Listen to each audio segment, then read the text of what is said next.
When I took the job, I basically knew my days of being sort of a darling, prominent Republican that could go run for president. I thought those were kind of over because I decided I'm going to do a job the way the founders intended it, which is negotiate, compromise, get stuff done, and work with Democrats, because that's how government works in any semblance of a divided government.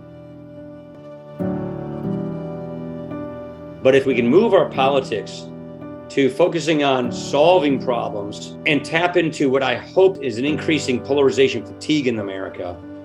If Americans are going to say, I am sick of being polarized, I am sick of nothing getting done, and there are political leaders who are actually articulating a more inspiring, inclusive, inspirational solution, then I want to go there.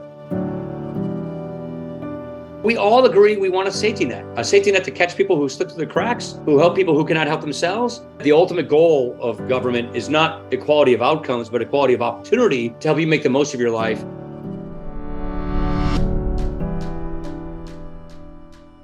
Welcome to Straight Talk, a podcast about big ideas featuring candid discussions with some of the world's foremost thinkers and doers. I'm Hank Paulson, chairman of the Paulson Institute.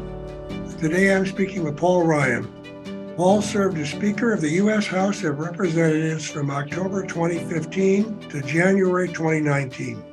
Today, he is a distinguished visiting fellow in the practice of public policy at the American Enterprise Institute, a professor of the practice at the University of Notre Dame, a partner at Solomir Capital, and vice chairman of Teneo.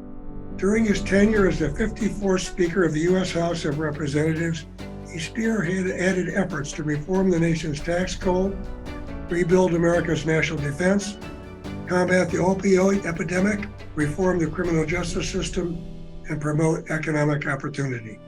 He also served as chairman of the House Ways and Means Committee and chairman of the House Budget Committee. For 2 decades, he represented Wisconsin's 1st congressional district, and in 2012, he was selected to serve as Governor Mitt Romney's vice presidential running mate. Paul, welcome to the podcast. I appreciated the opportunity to work with you when I was in DC and now with the Aspen Economic Strategy Group. So I'm really looking forward to our conversation today. Now let's start in Wisconsin. You're a 5th generation Wisconsinite, born and raised in Janesville. Talk about your upbringing there and how it shaped your interests and values. Well, hey, Hank, first of all, thanks for having me.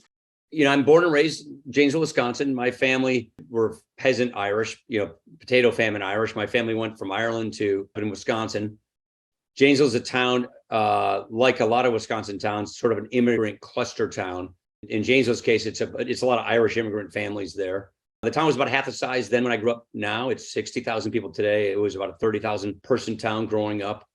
My dad was a small town lawyer. My mom at the time was stay at home. My dad's extended family were all earth movers. They're still there. Ryan Incorporated was founded by my great grandfather in 1881. And my dad and his dad ended up going in a different direction and it started a law firm in town.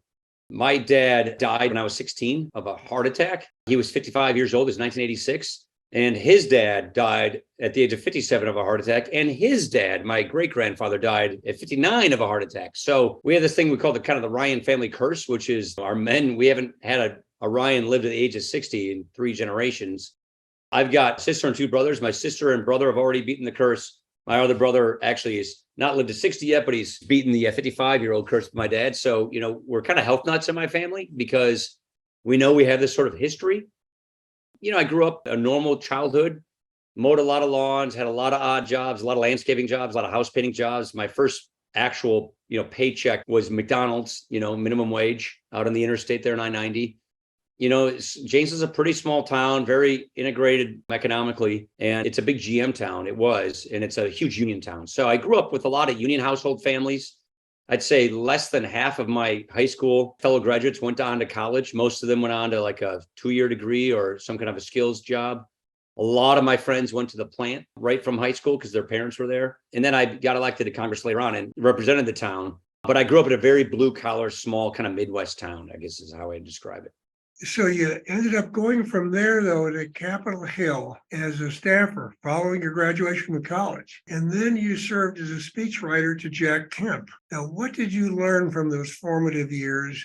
And how did that lead you to running for Congress yourself? I loved economics. I always did. And I studied economics in school. And my thinking in my life at the time was I was going to go learn a little bit about public finance. I actually first worked for Bob Casson, a senator from Wisconsin, but he lost his job. He lost his reelection to Russ Feingold. And that puts you out of your job. And therefore, Jack Kemp was starting up a new think tank called Empower America. And he was looking for some young sort of supply side economic policy people. So he and Bob Casson were close friends, and he hired me as his policy analyst. So my thinking at the time was, I'll go do this DC thing for a few years, public sector economics. I love economics. And then I wanted to go to University of Chicago from your hometown. And I wanted to study economics to get an advanced degree. And my thinking then was maybe, just maybe, I'll be able to be the chief economist at R.W. Baird in Milwaukee or something like that. That's basically what I was thinking I wanted to do. Or maybe at Goldman in Chicago. I just wanted to go into economics. Private sector was what I thought. And Jack Kemp sort of took me under his wing, became my mentor. And the reason I mentioned my dad earlier is I grew up with mentors, just lots of mentors teaching me things about life, hunting and fishing and business and stuff. Because when you lose your dad, that's the sort of thing that happens to a young guy. You cling on to mentors. Jack Kemp became my mentor, and he more or less taught me, beyond just being interested in economics as a vocation, that I really should get interested in public policy and politics. And so I was pretty young then, and was the guy who represented Janesville, Wisconsin in Congress, was the first Republican in a long time. Les Aspin had the seat for 22 years. This man, Mark Newman, came in the 94 wave, the sort of the Newt Gingrich Contract with America wave, barely won by like 0.6%, and then barely got reelected by about another 0.6%. And he was leaving to run for the U.S. Senate against Russ Feingold. And nobody thought this was a district Republicans could really do well in. This guy barely won the district.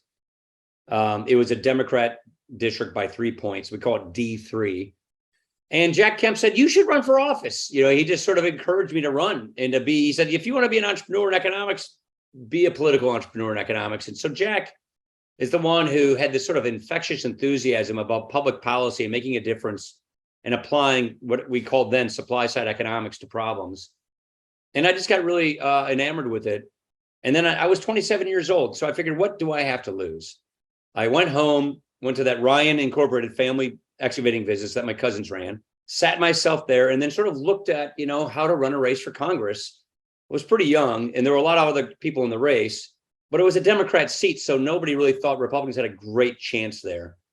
And I just basically applied what I had learned from Jack Kemp and others, on communicating and on policy to my own situation, ran, and I turned 28 during the campaign, but I ended up winning the race by about 15 points. I had a really good win against the Kenosha City Council president, who was the woman who almost beat my predecessor in the prior election. So I didn't know that I was going to win. I was just hoping to get the nomination, let alone win the general election. And I did. And I ended up, doing 20 years in Congress then after that. While you were in Congress, you gained a reputation as someone who really digs deep on policy.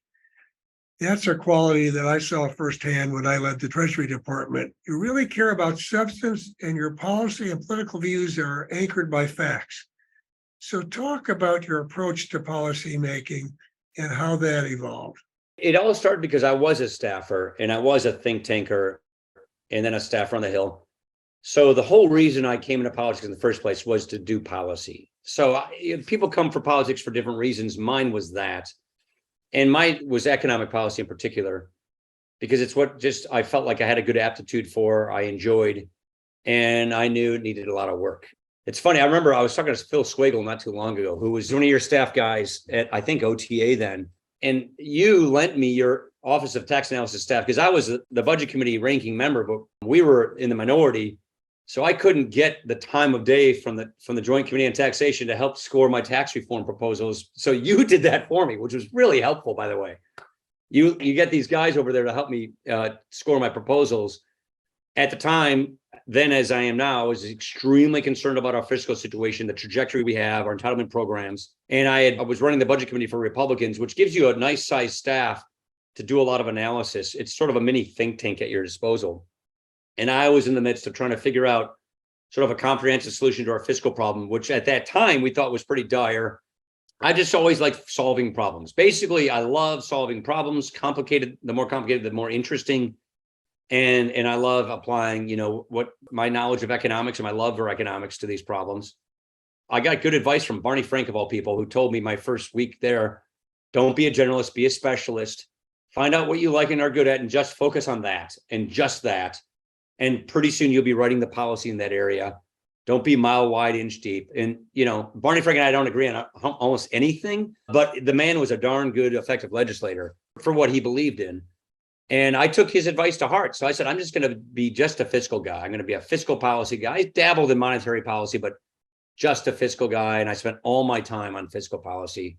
And I spent all my time with think tankers, CBO, joint tax, treasury people, just trying to understand, how things worked and trying to apply it. And before long, I was basically writing the policy for my party and for the country at some times when we actually made law in these areas. I just specialized. Makes a difference if you really dig in and learn. Interesting. I had the same experience with Barney Frank when we were on the precipice, the financial crisis.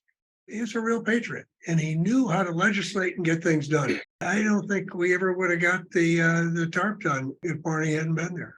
So, because you dug in and you became an expert and everyone respected you, you were elected as Speaker of the House of Representatives in October of 2015. Now, that's a big deal. Speaker of the House ranks third in line of presidential succession right after the vice president. So talk a bit about the role and what it entails, the challenges you faced, and your philosophy of leadership. It's funny, I wasn't looking for the job. It kind of came and found me. There are usually two paths in Congress, the policy path, like what I did, which was try to be a chairman of a committee and write the policy there, or the leadership path where you go up the rungs of the ladder for political leadership. And most people who become speaker are people who pursue that path. That wasn't me. I became speaker in a different circumstances than most people, and that sort of affected how my speakership worked. To give you a fairly long answer to your question, sorry about that. And that is, the Freedom Caucus sort of launched a coup against John Boehner, and he left to spare the drama, the members of the drama. Then the next guy in line, Kevin McCarthy, couldn't get the votes to get the job. And then it sort of came to me as the consensus person. And I had run for vice president with Mitt Romney in 2012. So I had sort of a national exposure, and members knew I knew how to handle myself, national media. And I was the chairman of the Ways and Means Committee at the time. So I was a policy guy who knew how the place worked. And I was one of the more senior people in Congress at the time. So they basically made me the consensus candidate. And frankly, I didn't really want to do the job, but I knew it needed to be done and no one else had the votes. So I did it. But because I could do it on my terms without having to promise a bunch of things to a bunch of people just to get the job, which is typically what happens, I was able to get it on really good terms. And one of which was that we would design, set, and run on an agenda such that if we won an election, we could execute that agenda. So my first term, Obama was president, opposite party. He and I had a good personal relationship, but disagreed on most things. But we had enough of a professional relationship that we basically decided where we're going to fight each other, where we're going to work together, and hammer out negotiations on things. When I took the job, I basically knew my days of being sort of a darling, prominent Republican that could go run for president. I thought those were kind of over, because I decided I'm going to do a job the way that the founders intended it, which is negotiate, compromise, get stuff done, and work with Democrats, because that's how government works in any semblance of a divided government. So I sort of made an inflection point choice then when that job came to me, and it was literally over a weekend. I said, well, I'm not going to run for president then. I had a good shot at that because of, I ran with Mitt and I had a good national following with the Republicans. I decided if I'm going to do this job as speaker, that's a totally different deal. And I'm going to compromise myself in today's Republican Party, because I will go get compromises. I will go negotiate with Nancy Pelosi and Chuck Schumer and Mitch McConnell and make government work. So I sort of just got right with that decision and then decided to go do that. And that's where I ended up getting a fair amount of things done with Obama, fighting on things, getting things done. And then what I did that term was make our party produce a lot of policies and bills and proposals that we would then run on in what we called our Better Way agenda, such that whoever our nominee would be, if we won the White House and kept Congress, we would execute that agenda. And that's exactly what we ended up doing. We didn't think Trump was going to be the nominee. I thought it was probably going to be Jeb Bush or somebody like that, but it ended up becoming Trump. And during the course of the campaign, we got him to agree to support our agenda that we were putting together. We also got him to do some other things, like make sure that with respect to judges, the Federalist Society would produce the list that he would select from, things like that. And he won. I felt the duty and obligation to try and make the thing work for the country's sake and just for the way government's supposed to work. And we actually executed that agenda pretty flawlessly. All but our healthcare bill got passed. It was a big healthcare entitlement bill. We lost by a vote, but we passed 1,172 bills that last session I was speaker, and that's almost triple the typical production rate for Congress. Of those 1,172 bills, about 80% of them were bipartisan bills. So it sort of surprises people that in this Trump era with lots of bipartisan victories, those just don't get all the noise and all the attention. But we did get a lot done. And it's really because we prepared for that session the year before. We got the legislative literally drafted and scored and ready. We got everybody to agree to it. So by the time we were in governing mode, we didn't have to go back to the drawing board and start drafting bills from scratch. We had everything ready to go. And I gave Trump a Gantt chart in January of 2017 with McConnell's blessing on here's what we were going to do for the next 2 years. Here's what, where, when, and how, and who does what when to get this agenda in place. And I ran Congress on a Gantt chart for 2 years. And with all the crazy, weird Trump stuff, most of that was just sort of sideshow distractions. We focused on our plan. I focused on running the Gantt chart that I designed. I got all the members to buy into, and that's basically how, that was my management philosophy. You try to motivate people through inspiration, participation, get them to participate in designing the plan of governing using our principles applied to the problems, offering solutions, and then map out an actual execution strategy to get it in place, and then hold everybody accountable to doing their end of the bargain, keeping their word, fulfilling their duties, delivering on their deadlines. And that's basically, kind of what you do when you're in a position like that. I know that's a long answer, but you're the maestro or the traffic cop of Congress if you're speaker. You decide who does what, when, and how you're moving stuff through the system into law. And that's basically what you do. What accomplishment gives you the most satisfaction? Tax reform for sure. I spent 20 years on that issue. You know that because I worked with you when you were at Treasury there. I had a deep, deep belief that we needed to change the way we tax ourselves from a worldwide system to a territorial system. I wanted to get our system closer toward a consumption-based tax system. And that bill does that. It doesn't go nearly as far as I wanted to, but it went a great distance. And I believed it was going to give us a good foundation for our economy. It was going to prevent inversions, and it would give us better wage growth and productivity improvements. And it's done that. Then there was a whole slew of other poverty efforts that I cared a lot about personally. Opportunity zones, the Evidence Act, social impact bonds. Those are things I passed that are part of the poverty agenda I still work on today. And then I was also very worried about our national security. I'd say the rebuilding of our military. I really need to give Jim Mattis, Mac Thornberry, and John McCain credit for that. Those three gentlemen rewrote a new modernization of our military for the 21st century, typically China. And I knew how to create the fiscal space for it, budgetary wise. And so I just sort of leaned in and plowed that field for those guys to pass that. We're now a few years into that modernization, and it's starting to pay off some dividends. I think there's more to do there, but I was very worried about the modernization of our military and its strategy in addition to our tax policy. And so those things, along with the poverty stuff that I really cared about, are the big accomplishments that I draw back on. Looking forward, what's going to be on the desk of the new Republican speaker starting in January? And what advice would you give the speaker? Yeah, he's going to have very divided government, a very, very, very narrow margin. But his number one responsibility in the beginning, in my opinion, is to reinstitutionalize the place. Congress has been sort of deinstitutionalized. Part of that is the COVID protocols, with all this proxy voting where people don't even go to Congress anymore. They phone their vote in. Part of it is to revivify the committee system. Nancy dramatically consolidated power into the speaker's office away from the committees. So I think the new speaker has to decentralize power of the place, get back to the committees, make the committees do their jobs, be in charge of their jurisdiction. They're the experts in their policy areas. And then hopefully rebuild the budget process, which is utterly broken.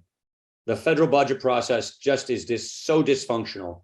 There's no appropriations process that makes any sense. It's all one massive bill. We call it an omni. It's literally about 4 feet thick. And it is ultimately negotiated by four people: the Speaker, the Minority Leader, the Senate Minority Leader, and the Senate Majority Leader, who are writing basically deciding spending for the entire federal government for the year, well over $1 trillion. And the people who are supposed to know something about these programs, who spend their careers in the committees overseeing these programs, aren't doing that. So I think rebuild the institution by fixing the broken budget process, getting the committees re-empowered, trusting the committees to do their work, holding them to account, and getting legislators busy legislating instead of, playing performance art politics on cable TV and Twitter. And we have a lot of performance art in politics these days, which is one of the reasons we're so polarized.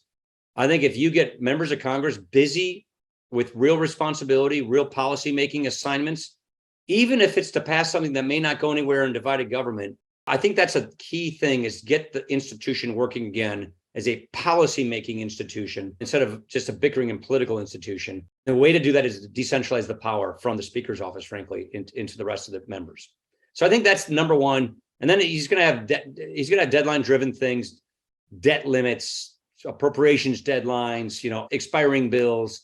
The new Speaker, his job is to birth our party from where it is today, still a bit of a cult of personality around one very flawed person, Donald Trump, to back to a party that is an ideas party, a principled party that offers plenty of leaders capable of leading what are a set of policies and principles and proposals. So the new Speaker, which will be the head of the Republican Party for the moment, elected wise, is got to get us from where we are losing elections because we're so Trumpy to winning elections because we are an aspirational, inclusive, idea-based party. And that's, to me, is sort of the job of the new Speaker. It's a big, big job. And now let's get to your new book, which you edited with Angela Ricciuti. It's called American Renewal, a conservative plan to strengthen the social contract and save the country's finances. First, what was the motivation behind this book? I worry we're going to have a debt crisis in this country. I worry we're going to lose our reserve currency status. And I worry what that will do to our society, to our social contract, to our social safety net. And I worry that it's a huge test of democracy that we could fail if we don't get ahead of it. And so this is what I spent my adult life on, this particular issue, our budget situation. So that was the motivation. I also think, from having worked on this for so many years and spending more time with people on the other side of the aisle since I became Speaker, which is something you do when you become more in leadership, that I think there's a remarkable consensus to be had in this country on these issues. I don't think it's as polarizing as you would think just turning on your phone and looking at the television and reading newspapers. And what I mean when I say that is, from within the 40 yard lines of our parties, forget about the fringe right and left, forget about, the nationalist populists, and forget about the progressives, but just sort of center right and center left, which is where most of Americans are. And there's a lot of data that shows that. I think we agree on a couple of things. Number one, we agree we want to have a social contract in this country. The 20th century debate about the Great Society and the New Deal, we've settled on those debates. So we, Republicans, acknowledge it's good that we have health and retirement security in America for the poor, for the old age, for everybody. That's a good thing.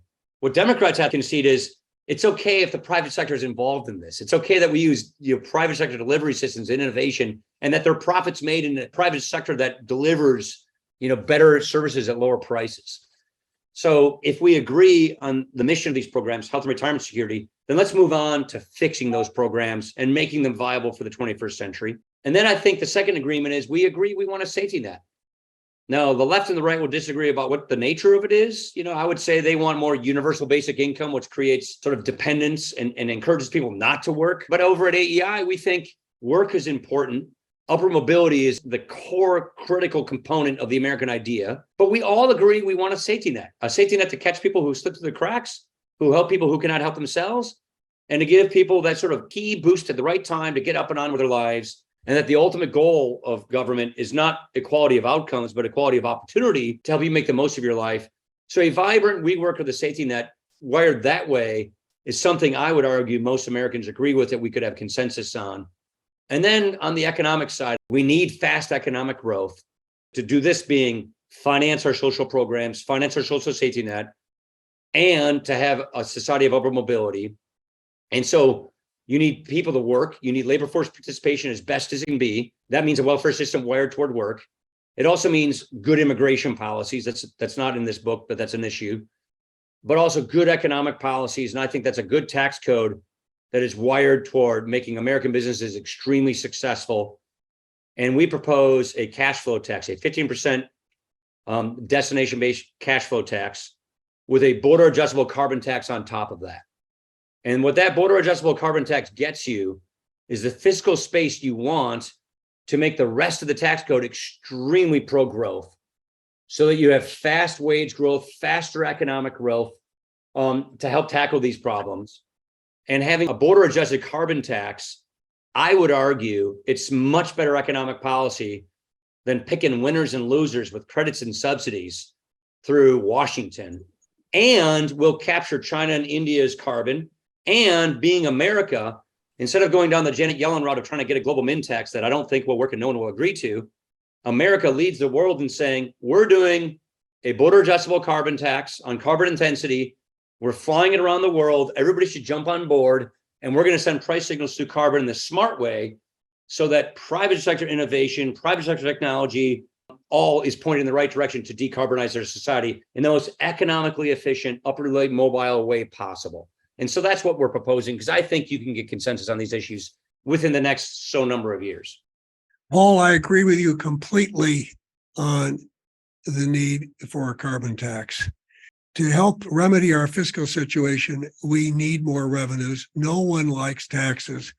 But what we should be doing as a nation is putting in place taxes that do as little as possible to impede economic growth, wealth creation, income. And a consumption tax is the best way to do that.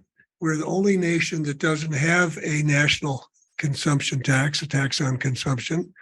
It can be put in place so it's not regressive, so that it doesn't hurt lower income Americans, help solve the fiscal problem. And of course, a carbon tax kills two birds with one stone. It mitigates carbon emissions. So it's a good tool to use as we're combating climate change. And it will raise a lot of money painlessly, not totally painlessly, but relatively painlessly, to help remedy our fiscal situation. This is the great thing about being at a think tank. I'm not a lawmaker now, so I don't have to today propose something that I think I can pass tomorrow. I propose ideas to try and get a debate going that maybe the day after tomorrow have a chance of passing. Our argument here, and our tax authors are Cal Palmeru and Alex Brill, people I've worked with for years.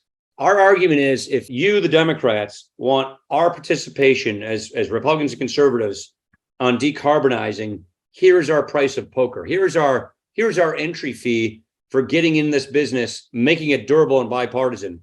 We want a pro-growth supply-side tax code that maximizes economic growth. And in doing so, we can go after carbon.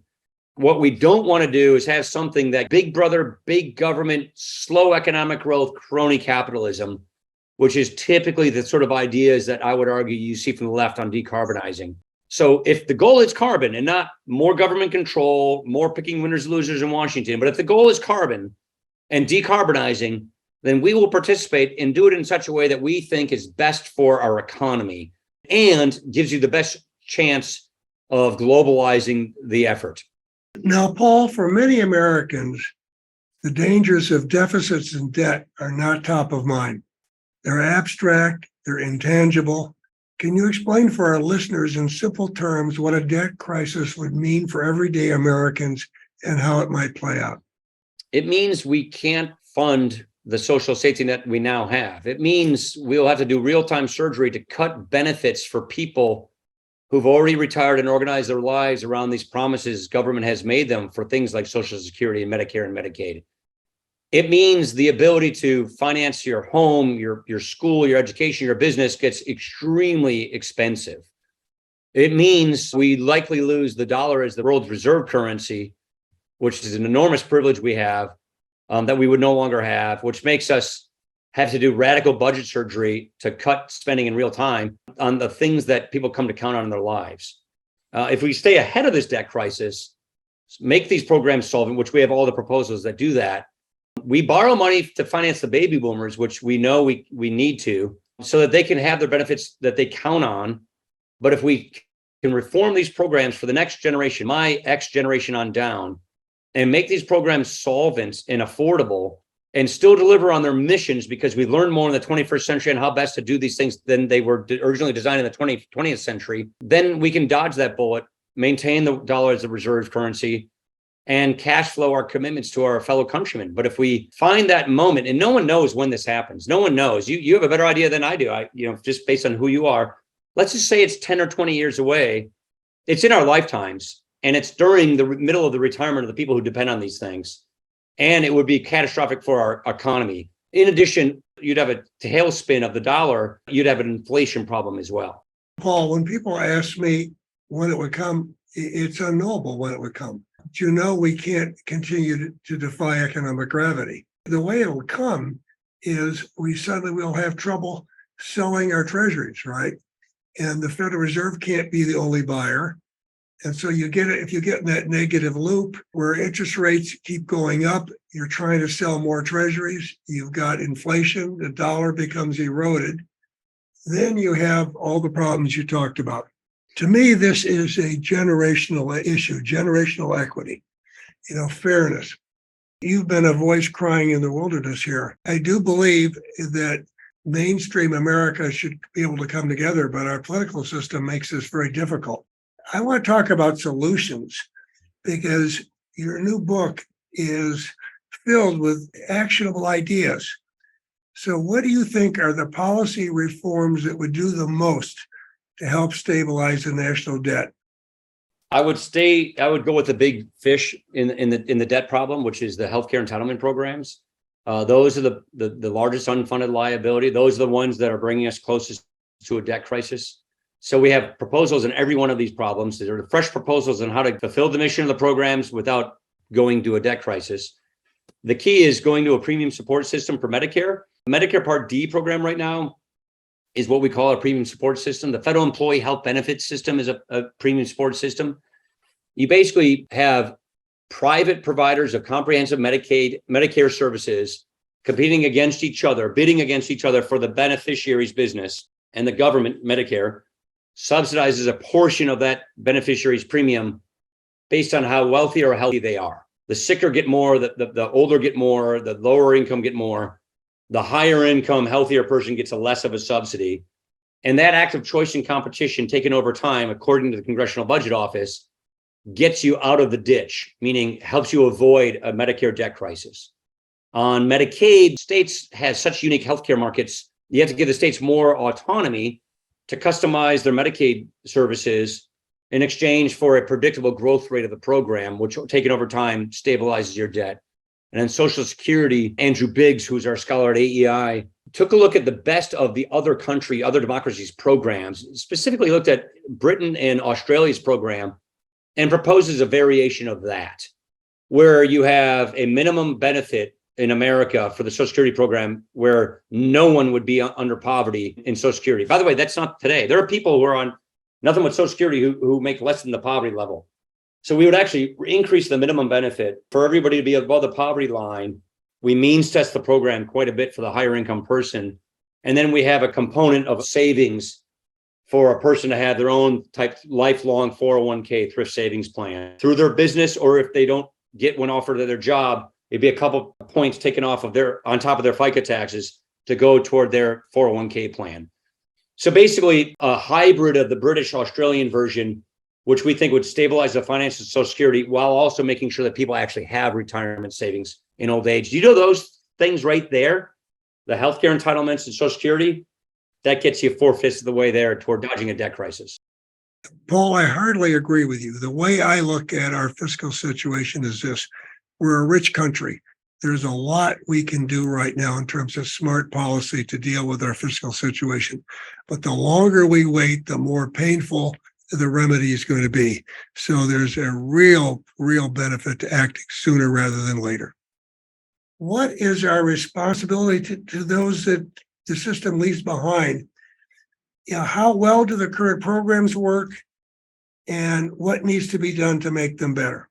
Firstly, I benefited tremendously myself from Social Security when my dad died. Those survivor benefits for myself and my mom were really, really important to us in those days. She ended up going back to college to get a skill so she could have a job. It helped me pay for college in high school in those days. So believe me, I'm a person who can tell you how important these safety nets are. I benefited from them myself. And I think putting all the demagoguery aside, here's the problem. If you do nothing to shore up these programs, to reform these programs, then they go bankrupt and everybody loses. So the worst thing to do is nothing. And that will require the painful austerity economics, the root canal budget programming that would have to happen if you do nothing.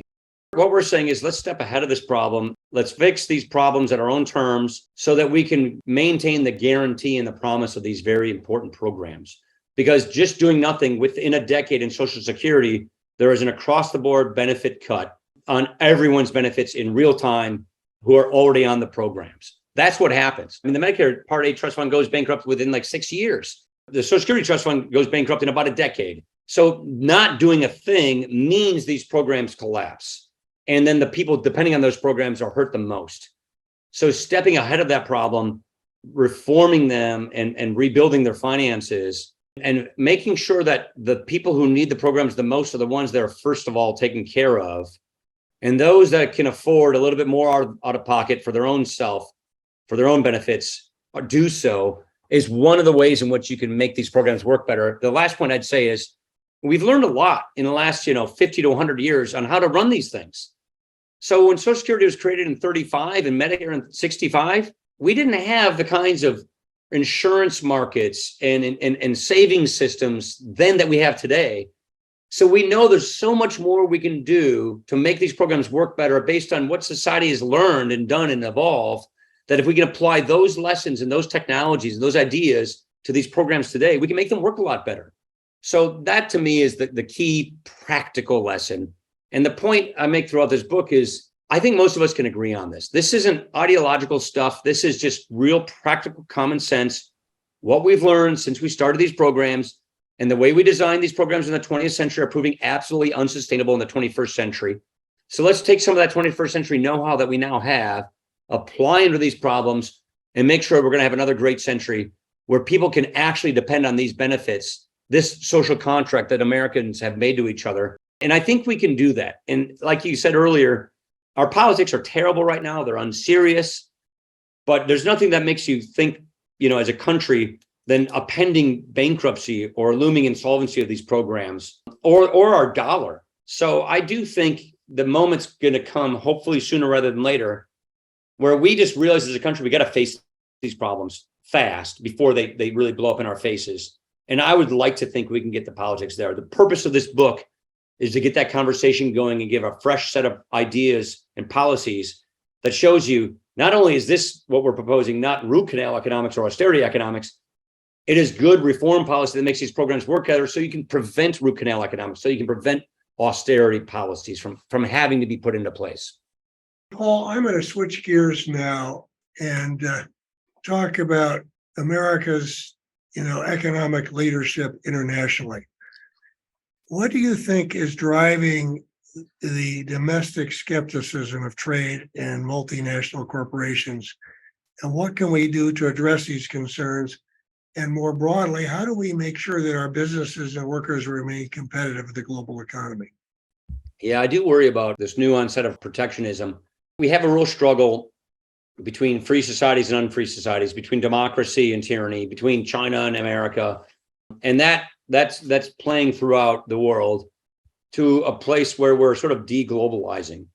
And as we do that, I think we have to be cognizant about how can we make sure our economy still grows, that our people still have opportunities, that our businesses are lean and efficient, competitive during this sort of deglobalizing cycle we're going through. And how can we make sure that our dollar can stretch farther, that our consumers can buy more? And I think to your first point, a lot of people in politics today and recently got really upset with globalization, with the technological transformation, the disruption, and just the flattening of wages in many areas, and the churn and the change that happened with globalization. I come from this part of the country, disaffected people who lost their livelihoods or don't see the careers in front of them that they say their parents had. And that's a different economic landscape, and they're really concerned and confused about it. where they fit in this, and how do they have, good material upward mobility in this globalized world we live in, which because of lots of things, globalization is part of it. How do we have a new policy that makes sure that we don't repeat those mistakes, that we can still progress in society, increase our economy, increase our wages, increase our take-home pay, increase our living standards, while still keeping American businesses lean and efficient and competitive, and just adding to global growth. And I think the populism that we have, both on the left and the right, has tapped into this dissatisfaction that has brought us to where we are. Well said. And that brings us to the next question, which is, we're not going to be able to generate those policies and the national trust, the public trust, unless we have a political system that works. And there seems to be hopeless political polarization in Washington. And earlier you said, most Americans are in the middle, right? Left center, right center, not in the fringes. But we have a political system, a primary system, which makes it very hard for those in the center to get elected in many instances. How do we get out of this mess so that Washington, D.C. can update our policies to deal with the challenges we're facing at home or abroad? Yeah, that's what's so frustrating about all this, Hank, is I think all these problems we have are totally solvable problems. The problem, that's what the whole point of this book is. We can solve these fiscal problems, these economic problems. I think we can solve these employment problems, these wage growth problems, standard of living problems. I think we can solve these problems. We don't have serious politics that are capable of doing that, though. That's the challenge. So my hope is that instead of the populist politics that are sort of irresponsible populism not tethered to principles and ideas, but tethered to things like identity politics and just rage and outrage, those kinds of populist politics will continue to produce nothing, meaning no solutions, just angst and anger. But if we can move our politics to focusing on solving problems and tap into what I hope is an increasing polarization fatigue in America, if Americans are going to say, I am sick of being polarized, I am sick of nothing getting done, and there are political leaders who are actually articulating a more inspiring, inclusive, inspirational solution, and they're a person that's a proven problem solver that will help me solve my problems, then I want to go there. And it's sort of like Reagan after Carter. And I'm not trying to say Republican versus Democrat, even though I'm obviously a Republican. And I want a Reagan 2.0 who's going to say, America has great days ahead of it if we just tackle these problems. Here's my solutions. Here's the principles that built our country that I'm going to apply to today's problems. And we're going to get through this. And some real problem solvers that go and focus on getting stuff done and not owning the liberals or owning, another person, meaning politically speaking. I think that kind of aspirational, inspirational Reagan 2.0 kind of politics, people are going to be hungry for it in the not too distant future. So I think this populist moment we're in, which is probably a 6 to 8 year moment, is probably on its backside. That's a really positive note to end this discussion about policy on. And I would like to conclude this with two more general questions. First, you and I both share a love for outdoors and spending time in wild, beautiful places. I love to fish. You like to hunt and fish. Has this always been an important part of your life? And what else do you do to relax and unwind in your free time?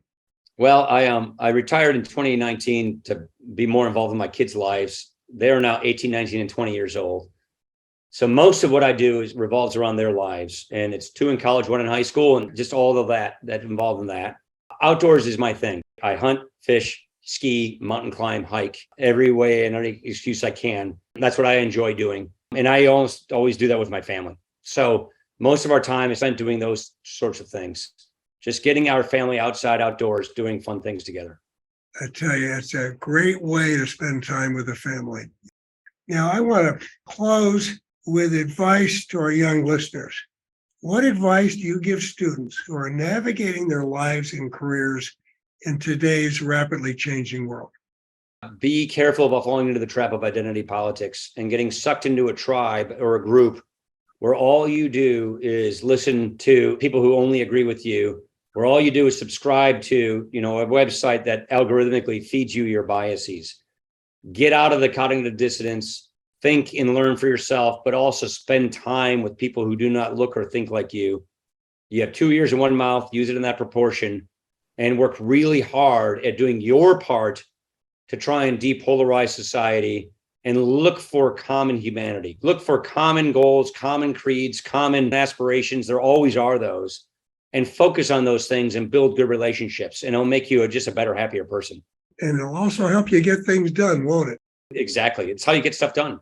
Paul, thank you. This has been terrific. Keep up your advocacy for fiscal reform because you're fighting a battle for our children and grandchildren. And thank you. My pleasure, Hank. Good to be with you. You have listened to Straight Talk with Hank Paulson, a podcast of the Paulson Institute. To find more episodes from leading thinkers and doers, please visit paulsoninstitute.org/Straight Talk or download on Apple, Google Play, Spotify, and Stitcher. And don't forget to rate and subscribe. Thank you for listening and see you next time.